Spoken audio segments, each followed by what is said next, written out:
Hey everybody, Voultar here, and I want to talk to you about cheap, inexpensive video game console mods. Now, I'm asked all the time as an educator and as somebody who is teaching people all about technique and all about electronics repair and design, Voultar, do you have any recommendations for a cheap, inexpensive modification that of course is not only affordable, but will lend itself to my basic novice soldering ability?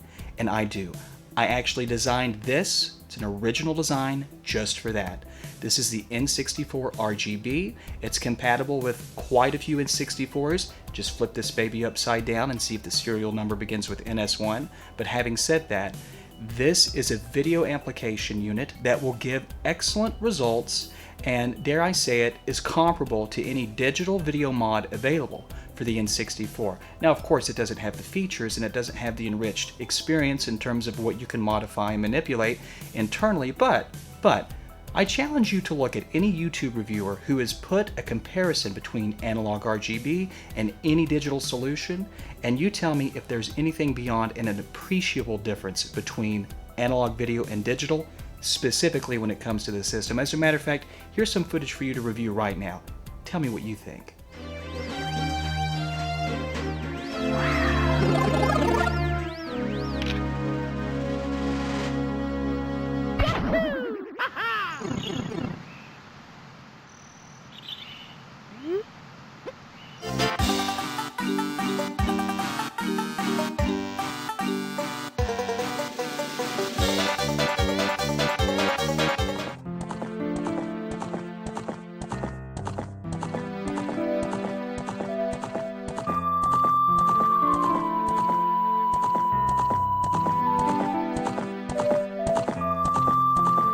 Now, as you saw, and as far as I'm concerned, we're not talking about a lot here.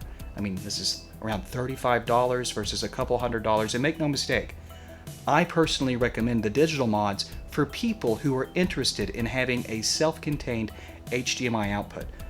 All of those mods are fantastic. They're excellent quality, and they're a good value if that's what you're looking for. But if you want good results and if you want to get started in your career in modding, I think that this is going to be a great solution, and it's going to be something that is going to introduce you to a broad spectrum of more expensive and advanced modifications. So today, I'm going to be revisiting this because I'm asked too frequently, and I just think that it still has a place and it's still quite important to all of those people who are just hobbyists, who don't have a ton of spending money, yet they want to be involved in game console mods. Everybody should have an opportunity, and everybody should have access to good mods, just like they should have good access to healthcare. I don't know about that, but the point is, I just want everyone who wants to get into this to have the opportunity to. And I understand that mods are expensive, and a lot of those things, it's out of their hands. You can't help the cost, and you can't help the rise in chip shortages and components. You're at the mercy of vendors. But I'm doing my best to keep these kits affordable and plentiful. So if you're interested, come with me. And by the way, if you want to buy this, my website, Voultar.com, you'll find a link down below. Grab a kit. It's not that bad. It's not that expensive. Do this mod with me. Graduate to other mods, graduate to other things. Let's build your skills up. Let's do it together, because I don't want you guys getting out there. Gosh, so many people are buying expensive kits, anything, any sort of sophisticated piece of technology that requires soldering, that requires very precise soldering. I can't tell you how many emails I get from people asking me if I could go back and fix their work because something happened. Well, let's learn this correctly. Let's do things slowly, and let's do things essentially. If you're with me, let's go for it. Come on, strap on. It's go time. Now, the tools you're going to need to disassemble the Nintendo 64 are very simple. We're going to need a game bit to remove the outside screws, and all of the interior screws, we just need a Phillips bit. So let's take our game bit, let's take the cases apart, and let's get this going.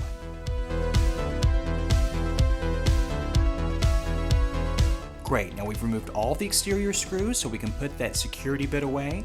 Let's check and see if we have a jumper pack or expansion pack. We don't. Now, if we do or if we don't, it doesn't matter. The same next step is always the same. Just put this cover back on.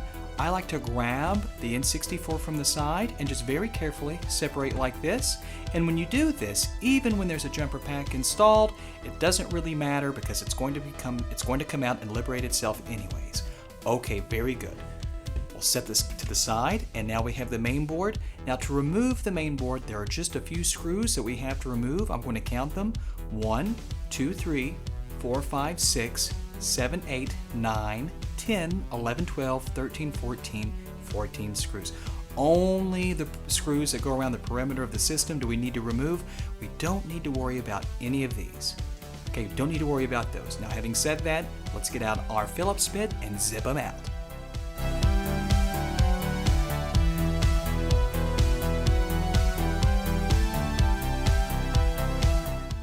And for the final 2 screws, I'm just going to use a smaller Phillips because the Phillips bit I was using was just too big. Not a big deal. Let's zip these 2 out. Fantastic job. Now all the screws are removed. Very simply, we're just going to lift the main board out. I like to grab it by the heatsink. We're going to lift the main board out, keep the multi out here, and we're just going to flip this upside down, and we're going to remove this bottom RF shield, and we are in business. Now let me get this bottom shell out of the way right here. And here we have the main board. Now this is where all the work is going to go, but real quick, notice that this is a CPU 03. All CPU 03s are going to have right in here, let me zoom in just a bit, they're going to have the circuitry to buffer C-Sync. So Q1, R16, R15, this is all populated. If these are populated, we don't even have to fool with driving composite sync to our board. We don't have to worry about anything. Now, if these aren't populated, we would just grab composite sync by that little V right there that says R16. I'll include a picture. Nonetheless, we don't have to worry about buffering C-Sync, so our job is even that much easier. Okay, let's put this down and let's get to installing the mod. Now, once again, all of the mod work happens on the bottom of the board here, and we're going to be focusing right here in the top left-hand corner. This is where all of the business happens, and this is where all of the modding is going to take place. Now, I designed the N64 RGB to install very, very simply. Let me demonstrate.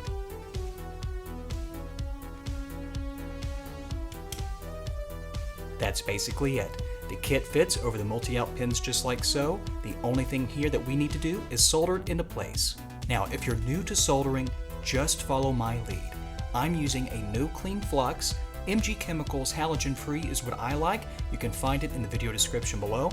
I'm just going to apply a drop, just a drop. Now my kit is in place. The only thing that I have to do now is just apply my iron right like this, get my tip in position.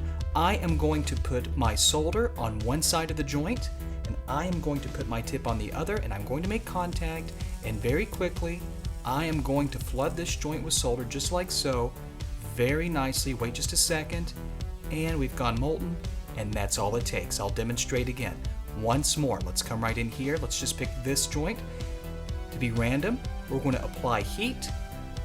We're going to put just a drop of solder there on that iron, and watch carefully. We're wetting beautifully, just like that. Let's repeat this. Down with the heat. Apply solder very generously, but not too much, and wait about 2 more seconds because this is a thick ground plane, and release just like that. Beautiful.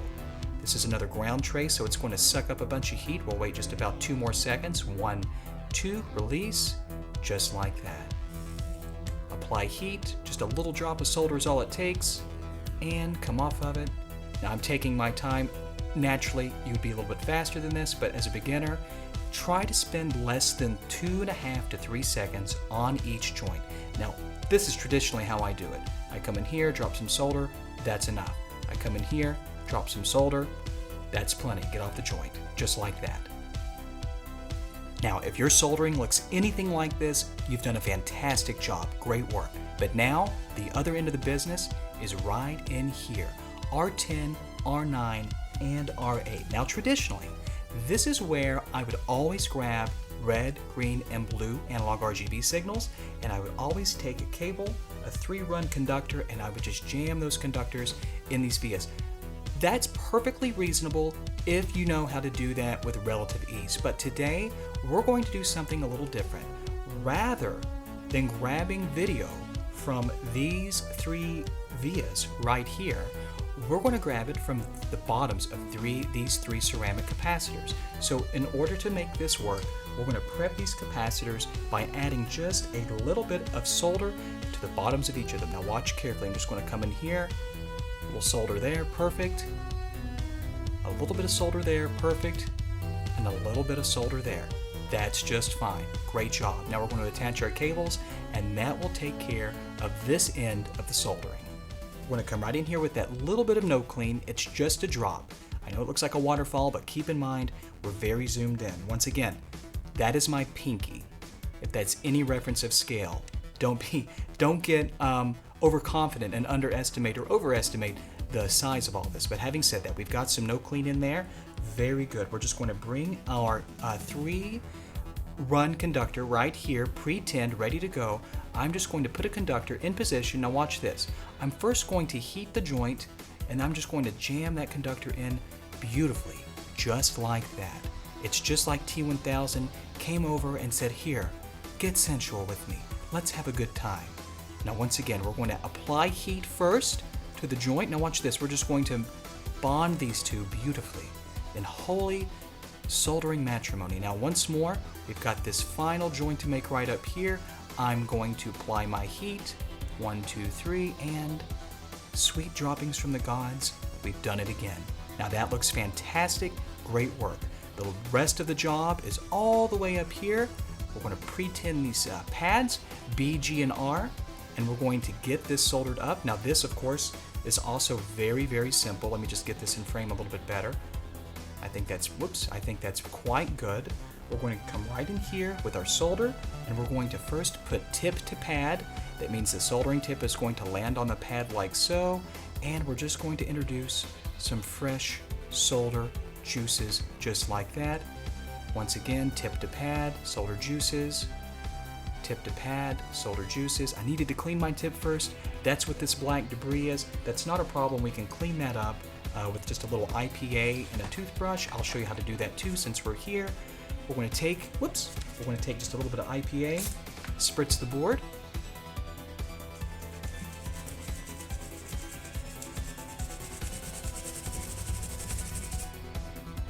Just like that.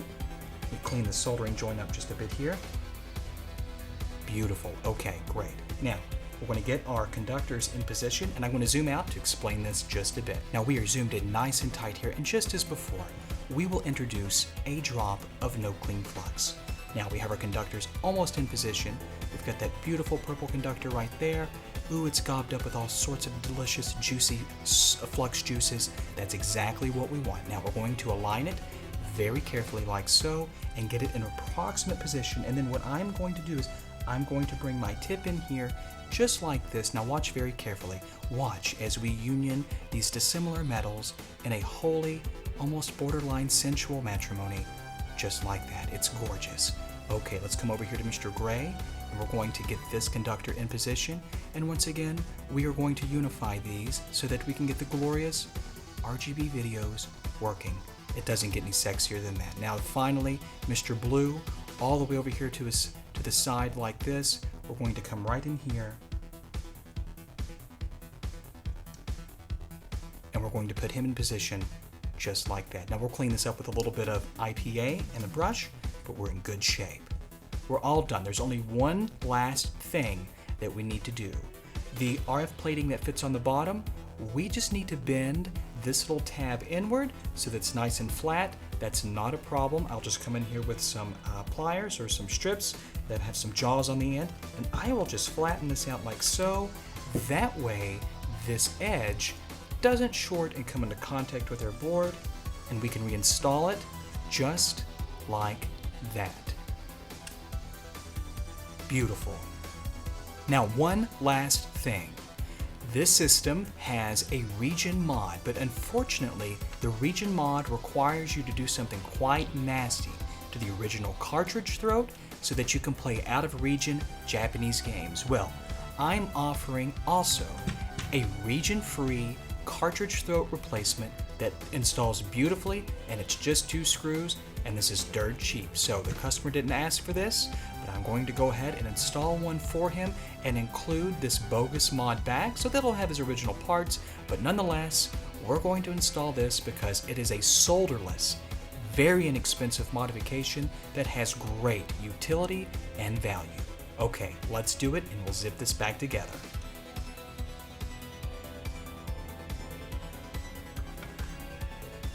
Ready to go.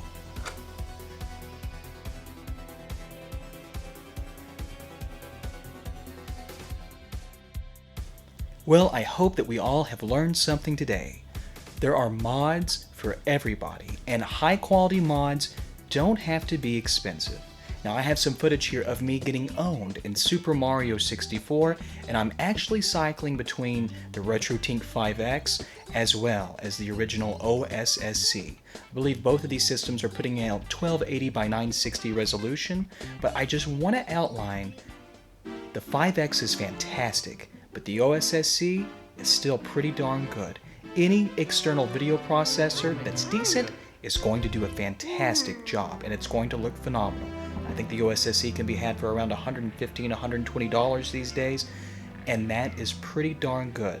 Of course, the RetroTink5X is still king, but the point is there are solutions and there are hardware options for everybody's budget. Now, if you like this mod and you think you want to try it yourself, go to my website. I sell the N64 RGB as well as the SNES RGB to everyone within the United States. I'm sorry, international people, I'm working on it, but it's very difficult. Now, I hope you enjoyed this video.